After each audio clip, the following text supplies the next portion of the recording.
Thank you. After this, please be ready to sing Lift Every Voice and sing, just fair warning for everybody.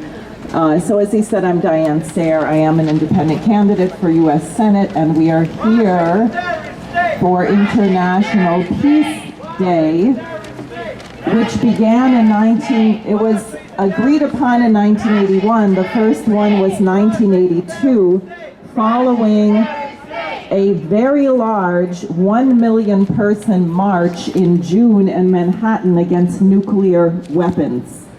And I would like to say, for the record and for truth, that war is not the natural state of mankind.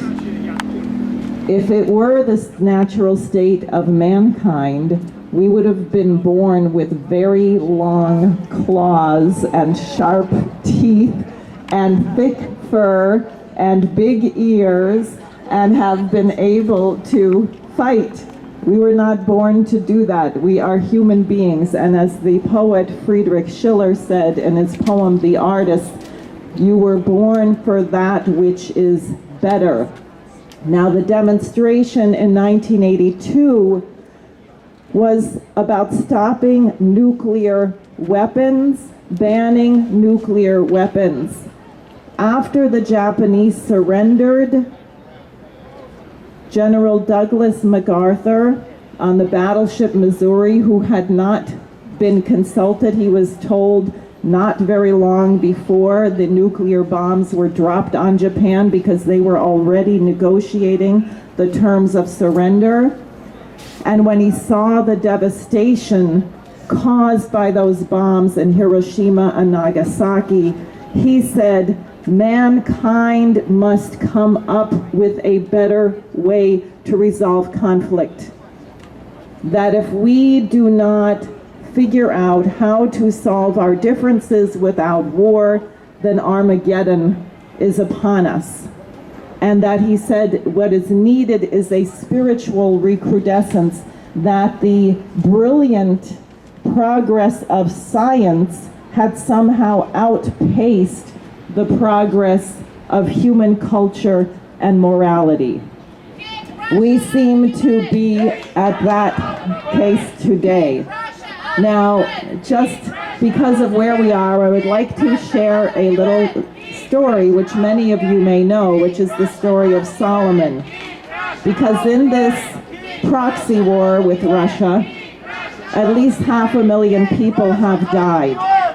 And we have members of Congress who are very happy to make a lot of money in their stock in Raytheon and Lockheed Martin and Boeing, and they don't care what the results are on the ground.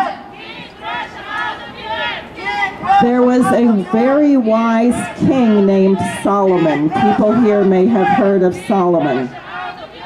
And 2 women came to Solomon fighting over a baby. And both women were screaming, "The baby is mine, the baby is mine." So Solomon said, "I don't know who is telling the truth. Let me take out my sword and cut this baby in half." And one of the women said, "No, spare the child's life. She can have the baby." And Solomon knew by that response who was the true mother of the child. To continue to demand that weapons be poured into a conflict which is clearly not going to be resolved in that way belies something that is not totally sincere and in keeping with the general welfare of mankind.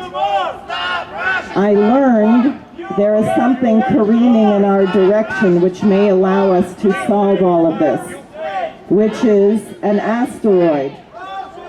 An asteroid named Bennu apparently could be headed on a direct trajectory with our planet in the year 2182. Now, it's not quite as big as the asteroid that killed all the dinosaurs. This asteroid would only wipe out an area the size of Texas. But I thought, how fortunate that an asteroid is headed our way, which could potentially wipe out huge amounts of the human race, because maybe Raytheon, Lockheed Martin, and all these other companies, and these companies in Russia and Ukraine and India and Pakistan and the United Arab Emirates and Argentina could put their best scientists to work figuring out how to stop Bennu from smashing into our planet in the year 2182. And as a little crumb for some of the silly people in the Congress who want to make money, probably Raytheon, Lockheed Martin, and all those companies could make a lot of money figuring out how to stop the asteroid from hitting our planet, and it would be a much better use than figuring out how to kill people all over the world. So I would like to thank everyone for being here.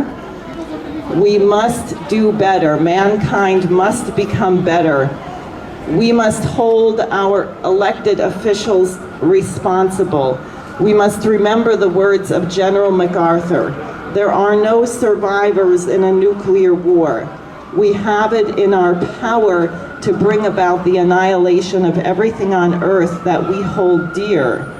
And when we get a little too angry and a little too out of control and do gigantic drills all over, the risk of even an accident is high. So we are here because, like Schiller and his admonition to the artists, and why we are joined by great artists and musicians, is that we believe mankind can be better, and we are committed to that spiritual recrudescence that General MacArthur urged we need to prevent our own annihilation. Thank you.